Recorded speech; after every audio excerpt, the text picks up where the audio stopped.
تو آج کا دن در حقیقت دین کی حفاظت کا دن ہے۔ اب اس ذہن توجہ دلائیں، کچھ دیر پہلے بھی اس موضوع کو ڈسکس کیا تھا کہ جب یہ کہا جاتا ہے کہ امامت کی وجہ سے دین بچ گیا تو عام طور پر دو شور کیے جاتے ہیں۔ ایک شور یہ ہوتا ہے کہ اسلام میں جمہوریت ہے، تو سوال یہ پیدا ہوتا ہے سقیفہ میں جمہوریت تھی کہ جہاں مارا گیا تھا سعد ابن ابو عبادہ کو؟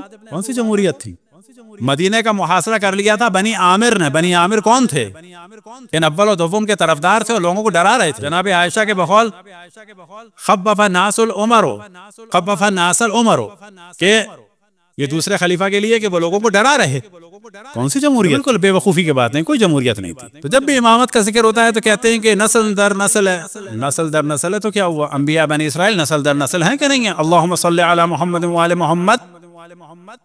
بعد میں کیا کہتے ہیں لوگ؟ وبارک علی محمد وآل محمد ورحم محمد وآل محمد کا افضل ما صلیت علی ابراہیم وآل ابراہیم۔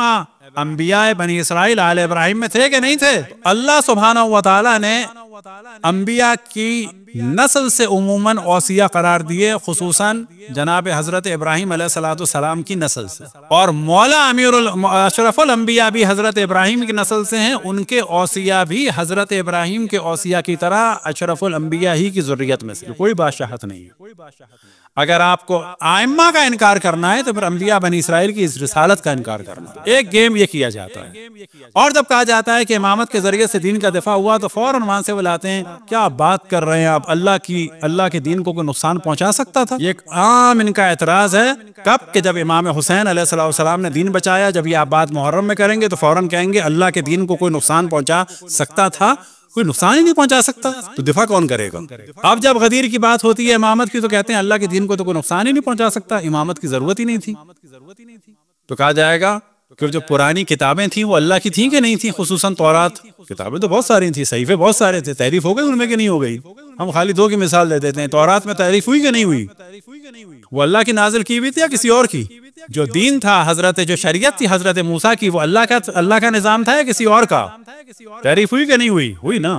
اس کا مطلب انجیل میں تحریف ہوئی کہ نہیں ہوئی؟ ہوئی۔ اس کا مطلب ہو سکتی ہے مسیحیت میں تحریف ہوئی کہ نہیں ہوئی؟ ہوئی۔ اس کا مطلب ہے کہ دین میں تحریف ہو سکتی ہے۔ اب خاتم الانبیاء کیونکہ آنے والے تھے تو وہاں تحریف ہو گئی، لیکن پھر دین کو دوبارہ کا دوبارہ زندہ کر دیا کس نے؟ اشرف الانبیاء نے۔ لیکن ختم نبوت کے بعد اب کوئی اور نبی نہیں آئے گا، تو اب اس دین کو بچا کے رکھنا ہے، نہ یہ کہ ختم ہو جائے اور پھر دوبارہ کوئی لے کے آئے۔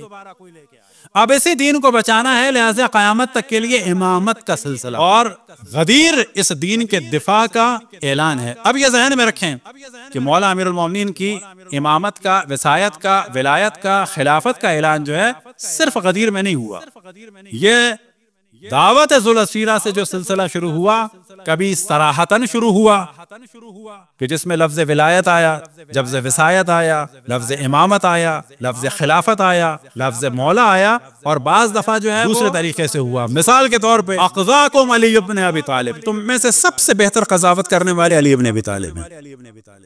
پس اشرف الانبیاء کے بعد کون ہونا چاہیے؟ تو سب سے بہتر قضاوت کرنے والا ہے۔ انا مدینہ العلم وعلی بابھا۔ اب یہاں پر لفظ امامت ولایت نہیں آیا، خلافت نہیں آیا، مولا نہیں آیا، لیکن یہاں پہ کہا جائے گا اشرف الانبیاء کے بعد اگر کوئی ہے تو کون ہے؟ انا مدینہ العلم وعلی بابھا، یعنی میں علم کا شہر ہوں، علی اس کا دروازہ ہے۔ کیا مراد؟ کہ اگر میری نبوت کا علم اور معرفت چاہیے، اگر مجھ تک پہنچنا ہے، اگر نبی کا علم چاہیے تو کس دروازے سے داخل ہو؟ اس امامت علی ابن ابی طالب کے ذریعے سے داخل ہو۔ صلوات پڑھیں بر محمد وآل محمد۔